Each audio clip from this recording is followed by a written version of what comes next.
ఏంటది? ఇదా? షర్ట్.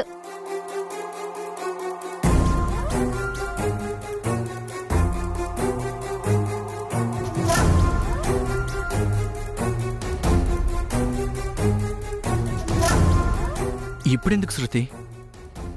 ఇప్పుడెందుకు అంటారేంటండి? పెళ్లిళ్ళలో తెల్ల బట్టలు, హాస్పిటల్లో తెల్ల కోర్టు, బోర్ కొడుతుంది. ఒకసారి మిమ్మల్ని కలర్ఫుల్ గా చూడాలని ఉంది మహాన్ బావా. థ్యాంక్స్, తర్వాత వేసుకుంటానులే. తర్వాత కాదు, ఇప్పుడే వేసుకోవాలి. ఆ షర్ట్ విప్పండి.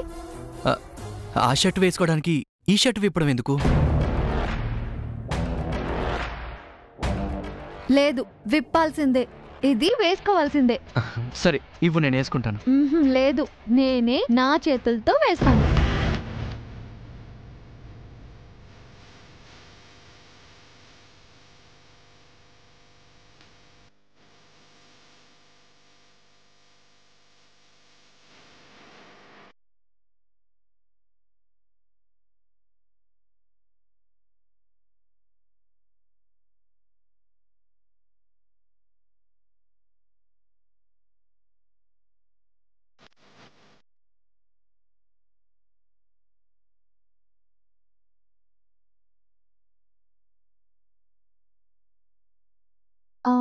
అటు తిరగండి. షర్ట్ విప్పడానికి అటు తిరగడం ఎందుకు శృతి? అబ్బా,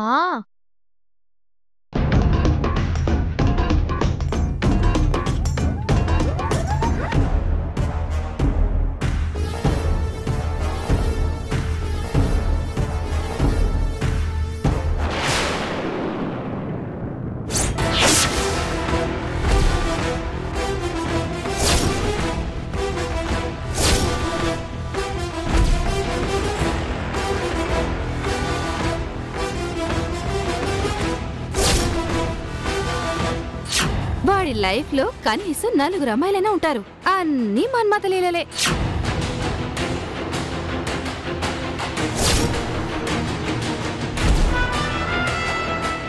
శృతి, విప్పా కదా, ఎంతసేపు? షర్టు విప్పాను కదా, కొత్త షర్టు వేయి. శృతి, శృతి, నిన్నే.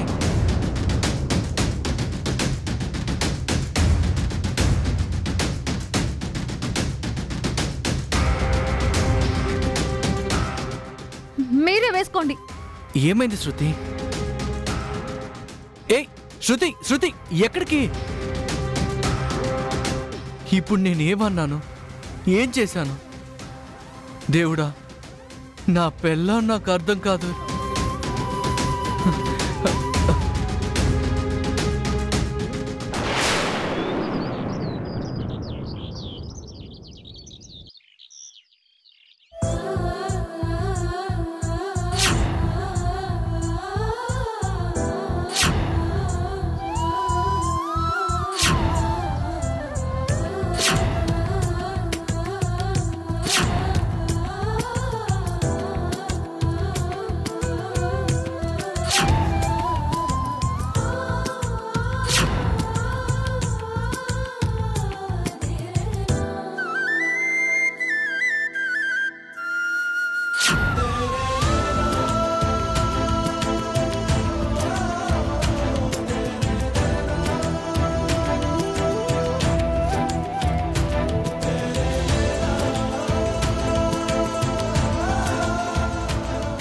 వాడు నీతో రావడానికి ఒప్పుకున్నాకే నాకు నమ్మకం కుదిరిందమ్మా. నీ నమ్మకం నిజమవుతుందని, వాడి మనసు మారుతుందని. ఇవాళ నీ భర్త నీతో గుడికొస్తున్నాడు. రేపు నువ్వు వాడి భార్యవని వాడు గుర్తిస్తాడు. ఆయన మారాలని, మేమిద్దరం ఒక్కటవ్వాలని అత్తయ్య ఎన్నో కలలు కంటున్నారు. ఆయన నాతో కలిసి గుడికెళ్తే దేవుడు కరుణిస్తాడని ఆశపడ్డారు. కాని కలిసి వెళ్ళిన మేము కలిసి ఇంటికి రాలేదని అత్తయ్య గారికి తెలిస్తే తట్టుకోలేరు. ఆ బాధని నేను చూడలేను. సరే సరే, ఆయన గారిని అడిగి చెప్తాను.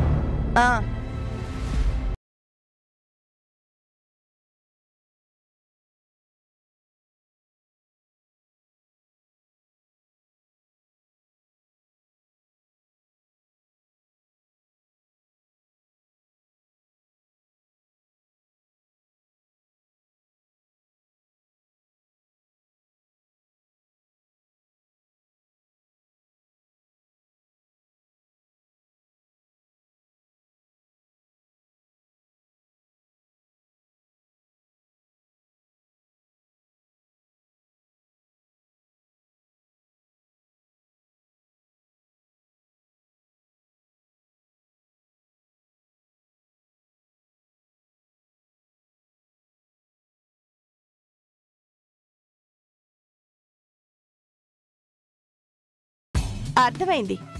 ఏదో జరిగే ఉంటుంది, నేను ఊహించుకున్నట్టు. చూద్దాం ఇదేం చేస్తుందో.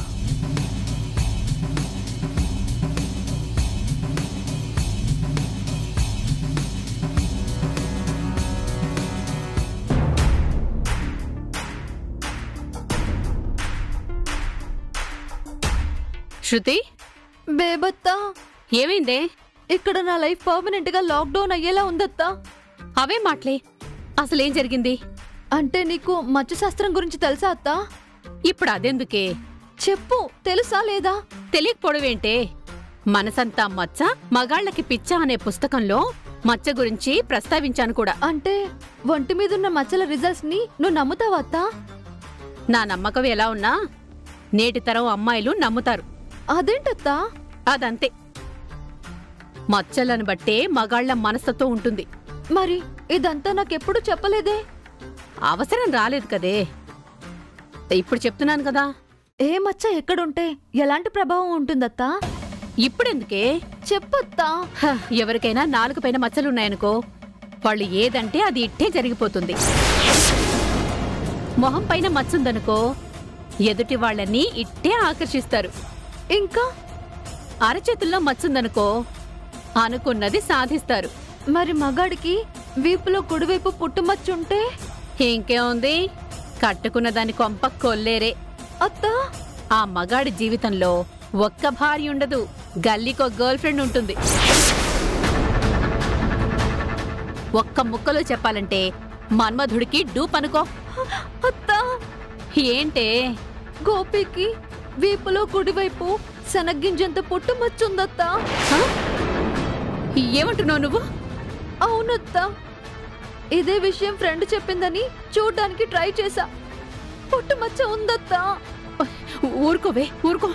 ఏదైతే జరగకూడదో అదే జరుగుతుంది. నా పరిస్థితి ఏంటో అర్థం కావట్లేదత్తా. ఇదంతా తేలిగ్గా తీసుకునే విషయం కాదు. రేపు ఒంటరిగా కలుద్దాం, ఏం చేయాలో చెప్తాను. నువ్వు కామ్గా ఉండు. అలాగే అత్తా.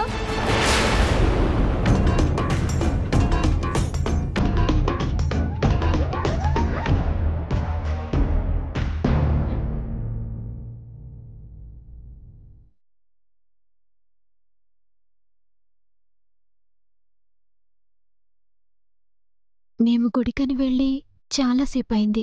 అత్తయ్య గారు ఎదురు చూస్తున్నారేమో. ఈయన త్వరగా వస్తే బావున్ను.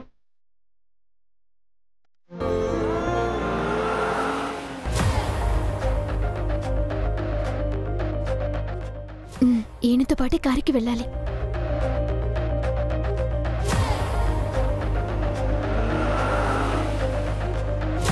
అయ్యో, ఎవడి ఏమండి?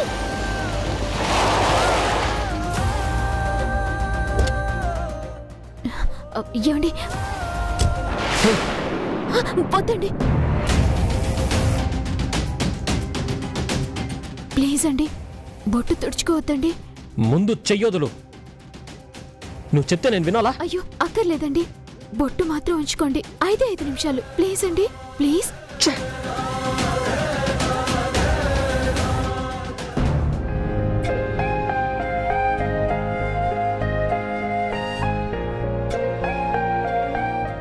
రండి రండిరా, వచ్చేసారా?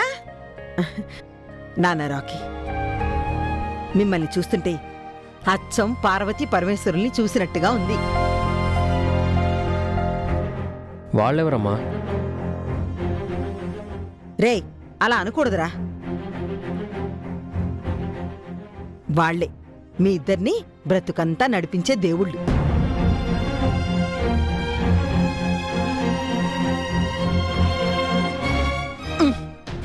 నాన్న రాకీ, కాస్త మొండివాడివే కాని ఈ అమ్మ మాటంటే నీకు గౌరవమేరా.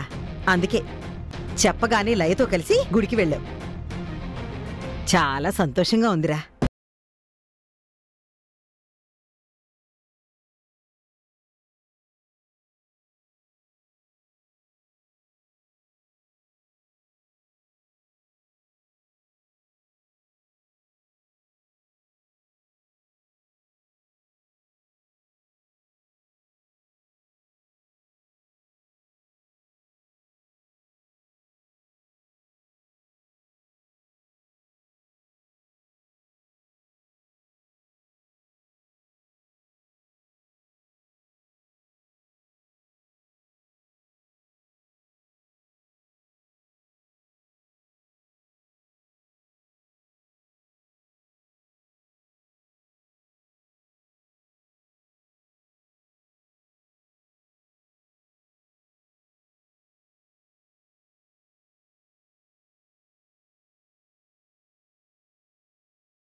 దని వాడు నీ వాడవుతాడని.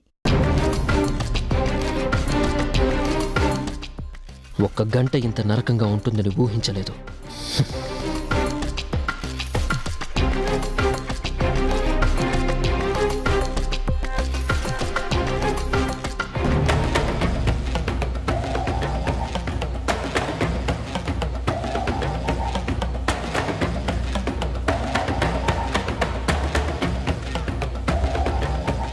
అమ్మా లయ, మీరిద్దరూ ఒకటి కావాలని ఆ దేవుడికి కూడా ఉందమ్మా. అందుకే మీ ఇద్దరిని తన సన్నిధానానికి రప్పించుకున్నాడు.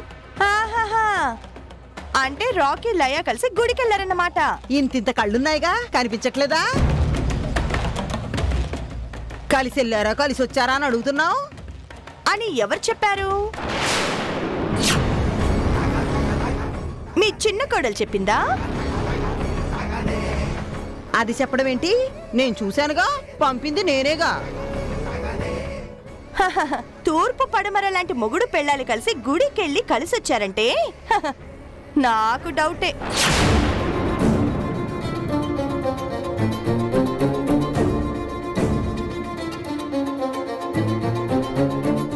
నువ్వు జీవితాంతం ఇలా డౌట్ పడుతూనే ఉండు. ఎప్పుడో నా కొడుకు కోడలు ఒకటవుతారు. అప్పుడు వాళ్ళని చూడలేక నువ్వు కళ్ళు మూసుకుందువు గాని. నేను కళ్ళు మూసుకుంటాను సరే, ముందు తమరు కళ్ళు తెరవండి. ఏమ్మా లయ, నిజంగా నువ్వు రాకీ కలిసి గుడికెళ్ళారా? భోజనం కూడా చేశారు. మీరాగండి అత్తయ్యా. మీరు చెప్పండి తోడికోడలు గారు, కలిసే వెళ్ళారా?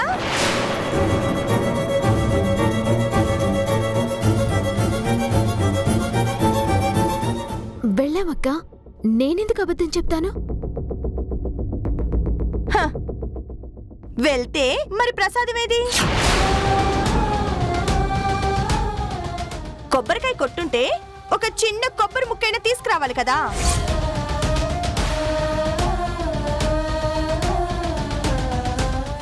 మాట్లాడు.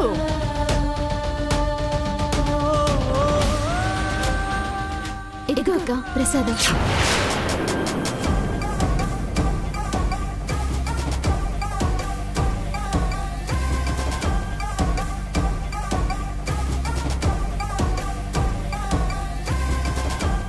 ప్రసాదం తీసుకో అక్క. అత్తయ్య మీరు తీసుకోండి.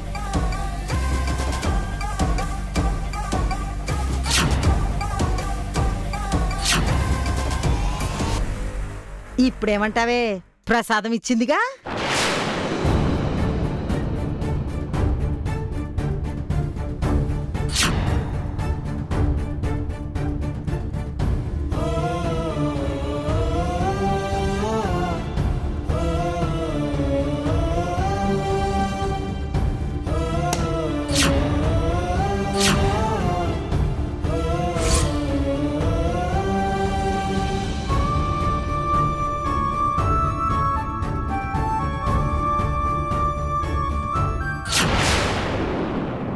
నువ్వు తప్పిపోయి ఇంటికి కోడలుగా వచ్చావు గాని లేకపోతే పోలీస్ అయి ఉండాల్సింది. పోలీసా? పోలీస్ కాకపోతే పోలీస్ కుక్క. అత్తయ్య, అమ్మాలయ్య నువ్వు వెళ్ళి చీర మార్చుకో. బాగా ఆకలి మీద ఉన్నట్టున్నావు, తిను.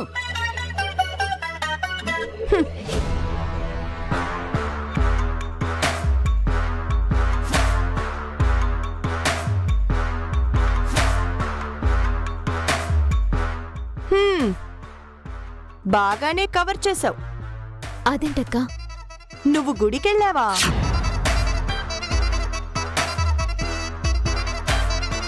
ఇద్దరు కలిసొచ్చారా? అందుకేగా ప్రసాదం ఇచ్చాను. మరి ఇందాక అరగంట నుండి గేటు బయట తచ్చాడిందెవరు?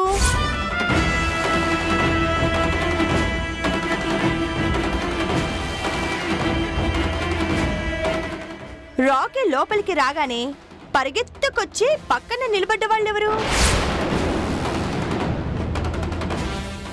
రాకీకి బలవంతంగా బొట్టు పెట్టిన వాళ్ళెవరు? నాకు తెలీదనుకున్నావా? అక్క ప్లీజ్ అక్క, అత్తయ్య గారికి ఈ విషయం చెప్పొద్దు. నేను అత్తగారంత అమాయకురాల్ని కాను. నా పేరు విజయ, నీకన్నా చాలా సీనియర్ని. ఈ విషయం తెలిస్తే అత్తయ్య గారు చాలా బాధపడతారక్క. ఇప్పటిదాకా బాగానే యాక్ట్ చేసావు. ఇదే కంటిన్యూ చేయి. అది ఎంతవరకు వెళ్తుందో. ఈ ప్రసాదం నువ్వే తినేయమ్మా.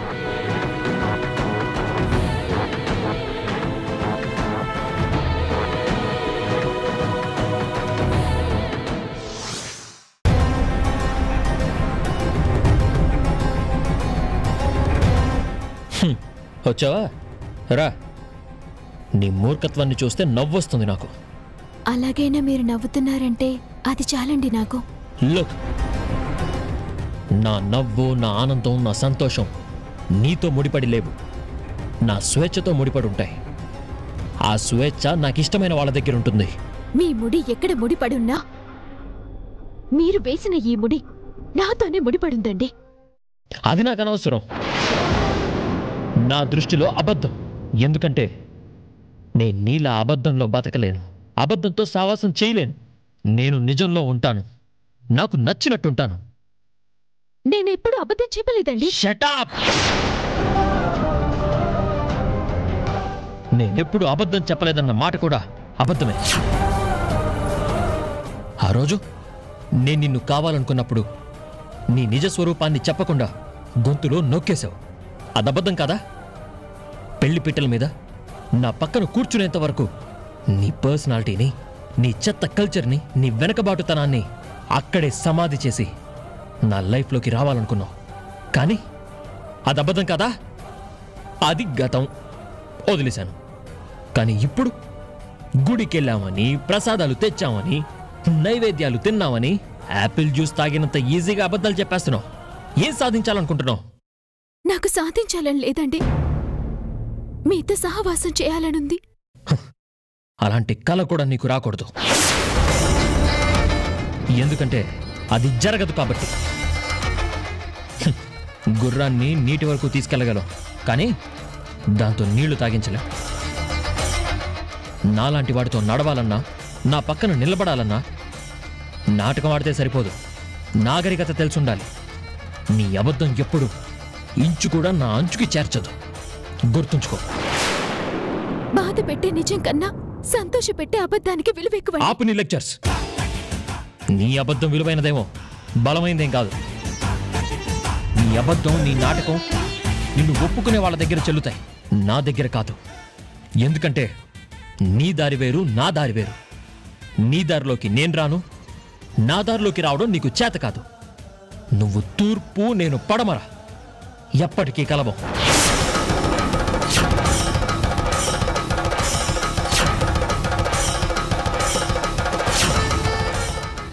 ఇంత గట్టిగా నేను ఎందుకు చెప్తున్నానంటే, ఇందాక నేను రోడ్లో వదిలేసి ప్రియాంకతో వెళ్ళిపోయాను, చూసావా? ఆ అమ్మాయిది కల్చర్ అంటే. అలాంటి అమ్మాయితో ఉంటే నేను హ్యాపీగా ఉంటాను. ఇందాక మా అమ్మ మెప్పు కోసమో, మా అమ్మ ఆనందం కోసమో నాటకం ఆడావే, అది నీ చెత్త ట్రెడిషన్. అందుకే నా లైఫ్లో దీంతో ఎంత ఉపయోగం ఉందో నీతో కూడా అంతే ఉపయోగం ఉంది.